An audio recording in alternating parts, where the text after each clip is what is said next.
بسم اللہ الرحمن الرحیم۔ سامعین کرام السلام علیکم۔ تاریخ ہندوستان کا یہ سچا اور حیران کن واقعہ ہے جس سے مسلمانوں کے سر فخر سے بلند ہو جاتے ہیں۔ عزیز دوستو، پنڈت لالا رام کاسی بنارس کے پنڈتوں میں سے ایک مشہور گھرانہ تھا۔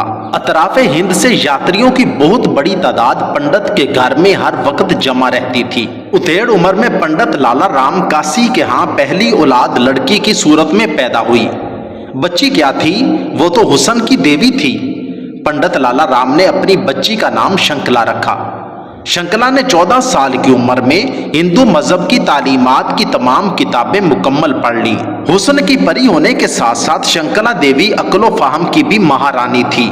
وہ صبح صبح جب گنگا اسنان کے لیے نکلتی تھی تو دیکھنے والوں کی بھیڑ لگ جاتی، لیکن مجال ہے کہ شنکلا دیوی حیا کی وجہ سے آنکھ اٹھا کر بھی کسی کو دیکھتی ہو۔ انہی دنوں بنارس میں ابراہیم نامی ایک شخص کو سلطنت مغلیہ کی طرف سے نیا کوتوال بنا کر بنارس بھیجا گیا۔ یہ شخص انتہا قسم کا ایک عیاش تھا۔ ہر ہفتے کسی نہ کسی خوبصورت کنواری لڑکی کو اپنے محل کی زینت بنا کر اس کی عزت خراب کرنا اس کا وتیرہ بن چکا تھا۔ اہل بنارس اس کے ظلم و عیاشی سے تنگ آ گئے تھے، لیکن کوتوال کے سامنے بولنا گویا خود کو موت کے کنویں میں دھکیلنا تھا، اس لیے سب خاموش رہتے تھے۔ بڈھے کوتوال کے کرندے کھوجی کتوں کی طرح بنارس کی گلیوں میں نوجوان کنواری لڑکیوں کو تاڑنے کے لیے نکلا کرتے تھے۔ ایک دن ایک کرندے نے آ کر خبر دی کہ سرکار آپ بلا وجہ پریشان ہیں، اپنے بنارس میں ایک حسن کی دیوی موجود ہے، عمر میں بھی بالغہ ہو چکی ہے۔ سرکار، اپنے پنڈت لالا جی کی بیٹی شنکلا کنول کے پھول کی طرح ہے، آج تک اسے کسی نے چھوا نہیں ہے۔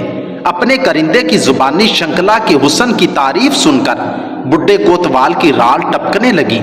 فوراً اپنے کرندوں کو بھیجا کہ پنڈت جی کو حکم کریں کہ ایک ہفتے کے اندر اندر اپنی بچی کی ڈولی سجا کر ہمارے محل میں پہنچا دیں۔ اگر پنڈت نے حکم عدولی کی تو انجام اچھا نہیں ہوگا۔ کرندوں کی زبان سے بڈھے کوتوال کا پیغام سن کر پنڈت کے گھر میں گویا صف ماتم بچھ گئی۔ جس اکلوتی بچی کو بڑے نازوں سے پالا تھا، آج اسی بچی کو اپنے ہاتھوں سے سجا کر زندہ نرک دوزخ میں ڈالنا پڑ رہا ہے۔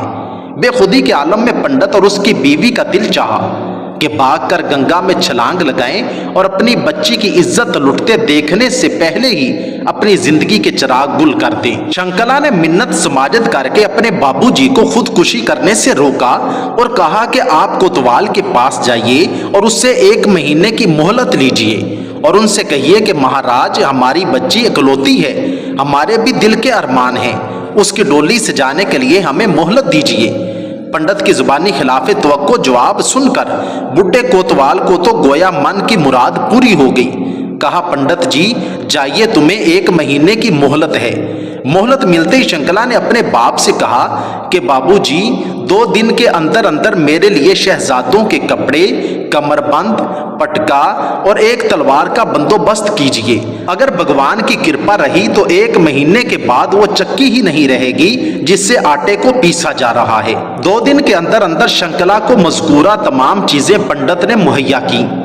اگلی رات منہ اندھیرے شنکلا بیس بدل کر گھوڑے پر سوار ہو کر ایک اندیکھے سفر کو روانہ ہوئی۔ منزلوں کی مسافتیں طے کرتے ہوئے شنکلا مغلیہ شہزادے کے بیس میں بھارت کی راجدھانی دلی پہنچ گئی۔ جمعہ کا دن ہے۔ بھارت کی راجدھانی دہلی کی جامع مسجد میں نمازیوں کا تانتا بندھا ہوا ہے۔ مختلف علاقوں سے علماء کرام، مشائخ عظام کی ڈولیاں بھی جامع مسجد کے دروازے پر لگ چکی ہیں۔ ہر ایک شخص جمعہ کی ادائیگی کے لیے اپنی جبینوں کو رب کے حضور جھکانے کے لیے جامع مسجد کے فرش پر بیٹھا ہے کہ اتنے میں آواز آتی ہے، سلطان الہند بادشاہ اسلام حضرت اورنگزیب عالمگیر جمعہ کی ادائیگی کے لیے جامع مسجد تشریف لا رہے ہیں۔ فرائض و سنت کی ادائیگی کے بعد ایک بار پھر اعلان ہوا، ارے فریادی اپنی عرضیاں ہاتھ میں رکھیے، سلطان مسجد سے تشریف لا رہے ہیں۔ ایک ایک فریادی کی فریاد سنتے ہوئے سلطان جب آخری فریادی سے ملے تو وہ شہزادے کے بیس میں شنکلا تھی۔ حقیقت شناس بادشاہ کو پہچاننے میں دیر نہ لگی کہ شہزادے کے روم میں میرے سامنے ایک جوان خوبصورت لڑکی کھڑی ہے۔ بادشاہ نے اپنے محل سرا کے خادم خاص کو حکم دیا کہ اس فریادی کو ہمارے دربار میں لے آئیے، اس کی فریاد ہم وہاں سنیں گے۔ شنکلا جب سلطان کے دربار میں پہنچی تو بادشاہ نے حکم دیا کہ سارے درباری باہر چلے جائیں۔ جب پورا دربار خالی ہو گیا تو سلطان نے اپنی چادر اس کے سر پر دیتے ہوئے کہا، بیٹی بچیوں کو زیب نہیں دیتا کہ وہ شہزادوں کا روپ اختیار کر لیں، کہیے کیا فریاد ہے آپ کی؟ شنکلا نے روتے روتے اپنی پوری داستان سنا دی۔ داستان سنتے ہوئے سلطان کے چہرے پر ایک رنگ آئے دوسرا جائے۔ مکمل غم بھری داستان سنانے کے بعد شنکلا نے کہا، دیالو مہاراج، میں برہمن ذات کی ہندو لڑکی ہوں۔ سلطان نے کہا، بیٹی جائیے اور ڈولی سجانے کی تیاری کیجیے۔ مایوس کن جواب سن کر شنکلا کے دل کا تو گویا آبگینہ ہی ٹوٹ گیا۔ بوجھل قدموں واپس ہوئی۔ مہلت میں صرف اب ایک دن رہ گیا ہے۔ شنکلا دلہن کی طرح سج دھج کر ڈولی میں بیٹھ گئی ہے۔ بڈھے کوتوال کی آج خوشی کا دن ہے۔ وہ اپنی مونچھوں کو تو دے کر تخت پر بیٹھا خوشی سے پھولے نہیں سما رہا تھا۔ آج تو اس کے حرم سرا میں شنکلا جیسی حسن کی دیوی داخل ہو رہی ہے۔